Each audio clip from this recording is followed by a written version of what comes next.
The Raith Rocket has become one of my go-to electric skateboards for everyday use. Made by the company that set the world record for the fastest electric skateboard, the Rocket is the lower-spec, consumer-friendly version of their record-setting board. But what made this the board I've been most interested in covering over the past few months are its unique remote controller, its tiny direct drive motors, and its weight of just 7 kilograms. Let's talk about those things first before we move on to the specs and performance, and then I'll get into who I think this board is for and not for.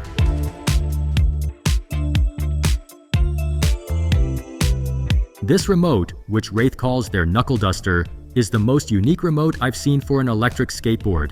The way it's designed allows for the use of longboard gloves with slide pucks. But this design also adds a lot of convenience to using an electric skateboard, because it frees up your hand to hold other stuff while the remote remains on your hand. Let me give you some examples of situations where you normally have to first turn off your remote and put it away before you can do something else.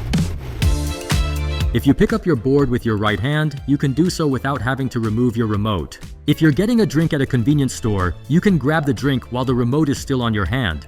If you're fiddling with your selfie stick or camera or phone, the remote doesn't get in the way. It's a small but not insignificant feature, kind of like keyless entry for a car. You don't need it, but it makes your life more convenient. I don't think convenience was even the original intent for this design. The founder of Raith is a downhill skater, so it makes sense that he'd want a remote that's compatible with slide pucks. I myself have tried various ways in the past to use a remote and puck at the same time. And yes, I did try doing glove down slides on this board with this knuckle duster remote, but I failed. I haven't done this kind of stuff in a long time, okay? This remote does have some downsides though, compared to most other e-board remotes available today. Even though the guts of the remote is a FlipSky VX1, there's no display to show you basic info like your speed and odometer. When you do need to put away the remote, it's quite bulky, so it may not fit well in your pant pocket. Or are you just happy to see me? And finally, the control wheel on this remote came off on one of my first few rides, and I had to glue it back on. It was a very easy fix, but I think it's still worth noting because this has never happened to me with other remotes. So be aware of the pros and cons of this remote, because it is quite different from others that you may have used. Raith's electric skateboards use direct drive motors. It's not a new concept, but these are the most compact and discreet direct drive motors I've seen on an electric skateboard. Aside from the size, there are also other major differences. The stator inside each motor is exposed. According to Rain, the founder of Raith, this is to promote cooling. The obvious concern here is that dust and debris may eventually get inside and cause problems, but there hasn't been an issue so far. And even if something like a small pebble does get inside, the rotor can be removed quite easily so you can clear out whatever gets in. Compared to other direct drive boards I've used, swapping the drive wheels on this board is not nearly as convenient. On other boards, you normally just take off the axle nut and pull off the wheel. But on the Raith Rocket, after you take off the axle nut, you need to remove the wheel and the rotor together. Once they're removed, you then need to unscrew 5 screws that hold this plate on the outside of the core before you can detach the wheel. And that was me just winging it. If you follow the recommended procedure from Raith, there are actually even more steps involved. Some of this complexity, I suppose, is to maintain wheel balance. It's tedious enough that I don't think I'll be changing wheels very often. The stock wheels are actually fantastic, so I don't mind using them anyway. About the aesthetics. There are things I love about how this board looks, but there are also parts that look kind of makeshift compared to most other production boards. This deck is quite unique in how it was manufactured. In Rain's own words, it's a laminated bamboo and fiberglass block that's then CNC machined. The advantage to this, I think, is mostly just aesthetic, but it does look very nice. I feel that too many e-skate brands lately are going for that dystopian cyberpunk look. I mean, if you have a room dedicated to gaming with RGB lights and stuff, then I guess that cyberpunk look may suit you. But if you like the look of natural materials or a more minimalist and zen look, I think the Raith Rocket fits very well and can double as home decor when you're not riding. While I love the overall look, some parts look a bit jank up close. I won't get into it, you can see for yourself in the footage. Raith is sending over longer cable sleeves to hide these wires, so it'll look something like this. If you care about aesthetics, I should also mention that both tips of the kicktail have chipped off within the first few rides. Finally, the grip tape. This board uses clear grip tape, which I personally have not had great experience with on another board. Any little bit of dust or imperfection on your deck before applying the grip tape is going to create a visible air pocket. At least that's been my experience, and that seems to be what happened on this board as well. I think it doesn't look terrible, or I've gotten used to it, but still, it doesn't look at all like what you see on the website. So overall, I like the look, but lots of room for improvements. Let me quickly address the weight of the Raith Rocket before moving on to the specs. If you've never owned an electric skateboard before, you might not be aware of how much the weight affects its portability. For context, the weight of a non-electric complete longboard is normally around 3 to 4 kilograms, or 7 to 9 pounds. They're very easy to pick up and bring with you in and out of buildings, up and down stairs, on and off public transit, etc. Things you can't do as well with bicycles, for example, and not at all with cars. This level of portability is the major advantage of the skateboard form factor compared to most other types of vehicles. This advantage applies to electric skateboards as well. But because there's such a huge variance in weight for e-boards, anywhere from around 5 kilograms to over 20, some boards are way more portable than others. The Raith Rocket is just 7 kilograms, which is, by today's standard, very lightweight for an electric skateboard. And because of its light weight, it is now one of the boards I use most frequently. I have many boards that are much heavier, and they have advantages like better comfort, better range, and better off-roading capability. And honestly, I hardly ever use them, because when I need comfort, or range, or off-road capability, the electric skateboard is not the type of vehicle I would choose. Let's be real, an electric skateboard is just not the ideal tool for certain scenarios, no matter how much battery, or how much suspension, or how many inches of tire you cram onto them. But few other motor vehicles can compete with a compact and lightweight e-board in portability. This extreme portability is the superpower of the skateboard form factor, and you get it with a board, like the Raith Rocket. Let's now finally get to the specs. The deck length is about 31 inches or 780 millimeters. The width at the widest point is about 9.5 inches or 240 millimeters. The concave is flat in the middle and curves up quite aggressively at the sides. The axle-to-axle wheelbase is just under 23 inches or about 580 millimeters. Compared to most popular electric shortboards, the Raith Rocket is similar in size, but has a noticeably longer wheelbase. When riding, it feels a little larger because of the mostly flat concave. It is a stiff unibody cruiser deck with the battery and ESC hidden inside. The front truck is a 180mm Paris V3 with a 50-degree base plate. The rear truck is Raith's own truck to accommodate the direct drive motors, with a 42-degree base plate for more stability. All 4 of the stock bushings are 88 Wheelco's 90A gummies. 3 of the 4 bushings use cup washers. The rear board side uses no washer. The stock setup felt loose to me in the back, so I changed the rear board side bushing to a 95A, also from 88 Wheels.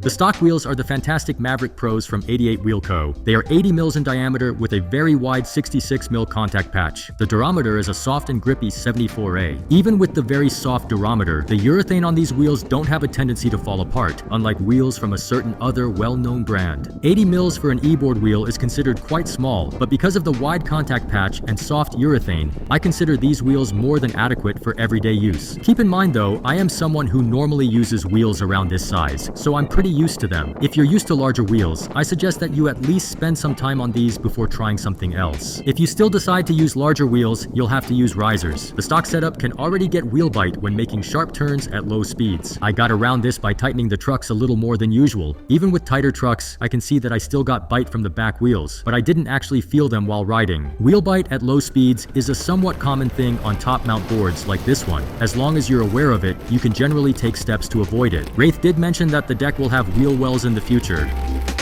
The battery is a 148 watt-hour LiPo in an 8S1P configuration. That's relatively small by today's standard, but the range was surprisingly good. I'll get to that in a moment. The board comes with a 5-amp charger, which charges the board from near empty to full in about 1 hour. I did it twice, and both times they were about 60 minutes, which is pretty fast. And when charging's finished, the board beeps loudly to remind you to unplug the cable. Not sure I like that feature, but some of you might. The charger is relatively small and has a cooling fan, but it's not loud at all.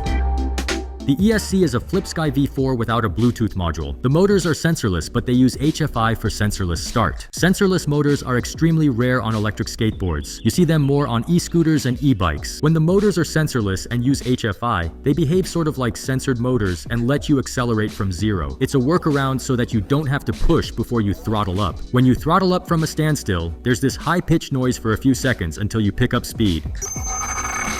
And if you go from zero straight to full throttle, the motors kind of stutter a bit like they're struggling before they accelerate smoothly. When I tried this on an incline, the motors just kept on stuttering and wouldn't accelerate. This also happened on level ground when the battery was low. I'm about 72 kilos, so if you're much heavier than me, you might need to expect to push before you throttle up. The board has smart reverse. When you pull the throttle back at a full stop, the board very slowly moves backward. There's no standby mode, but the board turns on just by pushing it, so you don't have to bend over. For those of you living in very cold climates, there's a quirk or a feature that you should be aware of. At 5 degrees Celsius or below, the board will beep loudly to warn you not to ride or charge the battery if you try to do either, and at 0 degrees Celsius, the board won't let you accelerate. Shanghai was pretty cold when I received this board, so I actually had to wait for the weather to warm up a little before the board would let me ride. I did a range test twice on this board, and both times they were better than I expected. In my first test, I was about 75 kilos with gear and rode in 7 degrees Celsius weather. I was expecting to get a little under 14 kilometers, but I got 16.6. I was riding a little slow though because of city traffic, so I tested again a few days later. This time, I rode in 14 degrees Celsius weather and away from the city center. I was riding at top speed at least half the time and got 14.7 kilometers, which was still better than I expected for this board's specs. In both tests, I stopped measuring when the board's acceleration became significantly slower than pushing, and as I mentioned earlier, charging the board back to full took about 60 minutes both times. So after a quick meal and some doom scrolling, I was good to go again. The acceleration is okay, not slow, but not very quick either compared to many boards nowadays. This is one of the few boards I've tried from recent years where I can comfortably go from 0 to top speed at full throttle. If you're lighter than me, then it should feel a little faster. If you're heavier, then slower. The top speed is one of the lowest out of all the boards I've covered. The website claims 40 kilometers per hour, but I only got 33. I tested multiple times at full battery, and that was the highest I ever got, according to my GPS app. At about 50% battery, the top speed dropped to about 30 kilometers per hour, and it gradually went down as the battery was depleted. I'm personally okay with the 33 kilometers per hour speed. On a short board, I hardly ever go faster than that anyway. And in the city, I'm normally at around 25 or even lower, depending on traffic and how much protection I'm wearing. For context, when you're just cruising and chilling on a regular longboard or cruiser, your speed would be well under 20. So if you're just looking for that type of experience, minus having to push, this board has more than enough speed. But on the other hand, not many e-boards today have a top speed of less than 40 kilometers per hour. The brakes for the most part felt on par with other boards that have decent brakes. Slowing down from a high speed felt perfectly fine. At very low speeds, however, the brakes felt weak, like almost non-existent. This is probably something that can be tweaked if you mess around in VESC tool. But for most people, just be ready to put your foot down to stop if you're riding in very slow stop-and-go traffic. The Raith Rocket is for people who want not just a lightweight e-board for their everyday short-distance rides, but a board that has the look and feel of a traditional cruiser. The problem with many lightweight boards today is that they are just cheaply made counterparts of heavier boards with zero innovation, oftentimes using previous gen components. The Raith Rocket, however, has a number of things I haven't seen before from other boards. Their remote design allowing you to use slide pucks or hold other stuff is a meaningful quality of life feature. Their compact direct drive motors are not only discreet, but also highly efficient. And their CNC machined unibody bamboo deck is quite attractive, though imperfect. I've literally been told by the co-founder of a different brand that there's not much else to improve in electric skateboards, a sentiment that is undoubtedly shared by many e-skate manufacturers. Very few brands are innovating, and the rest are just copying or making giant boards that, to anyone who's not an enthusiast, can't compete with e-bikes. So it's refreshing to see a board like the Raith Rocket, where there's actually something new and useful on a lightweight electric skateboard. This board, however, may be out of budget for many people. At $1,299, it's clearly for a demographic that is not very price sensitive. People who don't mind spending more for its unique features and can overlook its modest performance. It was obviously not made for the occasional 50-kilometer group ride, but for the everyday stuff that could benefit from using this kind of portable transportation. The worst deal is getting a board that just ends up collecting dust, which is what happens to most of my boards. But I happen to know that this board, being lightweight, convenient, and attractive, is very much the kind of board that I would use regularly and get my money's worth. I would love to know what you think about the Raith Rocket, its price, and the potential for electric skateboards to become a common mode of personal transportation. Let me know your thoughts in the comments, and please give this video a like if you found it helpful.